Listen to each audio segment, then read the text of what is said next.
Mama m sị na nwa nwunye m mụrụ abụrụ nke m maka na o buru birthmark.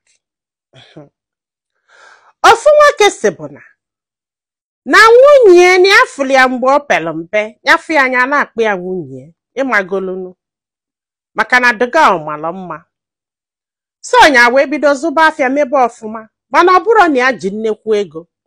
Nya wee jewe si ya na ya chọrọ ka ya na ya yiba ka anụ bịa ọjụ. Nya yo ya n'enu ya na ọjụ nya hapụba. So nya continue kwe life ya. Chukwu wee gọzizie nye nya bịazie nwee ezigbo ego nnọọ ịmagolu ego si n'enu si na.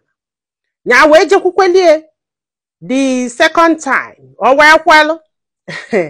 Nya wee si amụ nwere enyi nwoke ọ sị enyi a nwere enyi nwoke kama na the enyi nwoke adịrọ ready to settle down. Nya wee si okay nya wee mee gị ya na ya na-abụ wee bili. O wee bata ka ha bio nya na suspect na o nwere ihe ọ na-eme. In fact kele na ya ga-asị na nwanne ya nwanyị ya na ya na-abọbi before wee bịa wee bọsụ visit ha wee na-asị ya na ya mụọrọ kama na ụdị kọlụ nwunye na-aza na ya laikere ya ịghọtago mana o nwere ihe ha suspect. Nwunye wee mesịa wee tụlụ ime wee mụọ nwa ọ bụla ejima nwoke na-abụ.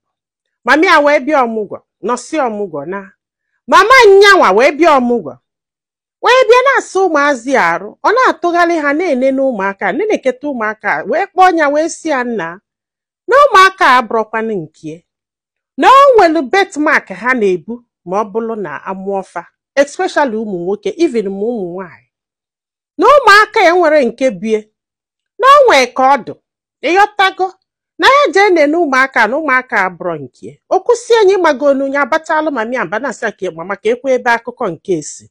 Nwanne ya nwaanyị bịakwakwa ekwe the same thing na ọ bụrụ sọsọ birthmark kama na o nwere ka ụmụaka si wee yi ha cha cha cha ịghọta na.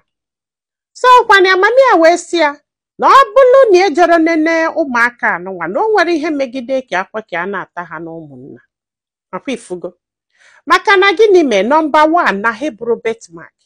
Nọmba 2 na o nwere ka ha si wee yite ndị be ha cha cha na ewegola anya okenye ji afụ ụzọ wee na-agwụ ya ihe a maka na ya mụrụ ụmụaka na-ese ndị fanesa amụsigo nwa andị na ya jeche eje netefa ncha niile mbọsị ha mụrụ nwa na o nwere nke ya lụkọ ụdị akụkọ ọnya na-akọ na bie kịta n'eziokwu na ụmụ nwoke na-abụ andị na ọnyanwa ka ya ji wee do out idusho nọ nke ha ka ọ bụ papa ịghọtago si ike wee kwụlụ ọtọ wee gwu ya. Mami ya wee si ya ma ocheni ya bụ nwatakịrị etu nya nọ na ya anọgide fụ ụmụ nwoke na-abụghali accept ha na ya agwa gị ihe agwara ya anya jee nene. This guy wee sị m na ihe na-ewute bụ na ya lọvụlụ ụmụaka na-abụ so much ụmụ nwoke na-abụ si and na ejekwa edu nene kịta anụnwa ọ bụrụ na ụmụaka abụrụ nke kedu ihe ha ga-eme. Because na aka ekwusịrị ihe a dị aji aka emebegodi investigation wee fụ na nwunye na-enye nwoke ka na-akpakwa ụnafụ na enwere atom of truth n'ihe mami ya na-ekwu. In fact na ike gwụrụ ya na ya mara ife a ga-eme and na mami ya do out na-epushie ka oje nene ka onye kpọọ nwunye jụọ ya maka na ihe niile ha na-ekwu kịta nwunye ya marọ maka ya papa ịghọtago nwunye ya marọ maka ya. This guy was simple. They love this girl so much. And they love ụmụaka so much. Na ọ bụrụ na ụmụaka abụrụ nke n'ihe anụnwa ga-enweta so much na ọ ga-enweta na amara etu a ga-esi wee bidobe. Akwa ifugo. Na amara ihe kpata na ị ga-afụ nwaanyị lọvụcha anya ị ga-ama na ọ lọvụrụ gị. Na o nwere ihe a na-eme na nwaanyị emeberelu this girl. Kedu ihe this girl ji eme ụdị omume ma ọ bụrụ na ihe abụla eziokwu.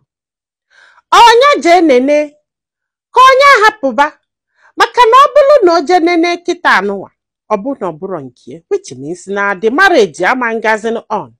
Ọ bụkwa anụ na ya sị ka aghara ije nene ka anụba this girl with ụmụaka na-abụọ. Who knows ihe ga-eme echi. And na ihe anụnwa ga-akpata nsogbu n'etiti ya na ndị be ha. Especially mami ya na papa ya na ụmụnne maka na ndị befa ha ncha niile do against ihe a na-eme na regardless na ya ji ego mee ihe niile mana you need your family behind you. Ike wee kwụla ọtọ wee gwu ya onye na-ekotere ọgọdị ekoteli ya. Lee nnọọ ụdị nsogbu mmadụ ga-ebulu from nowhere bịa tinye onye nọ nke ya n'isi. In fact ka ọ gwasị m ihe anụnwa o nwere ihe bịa m n'isi.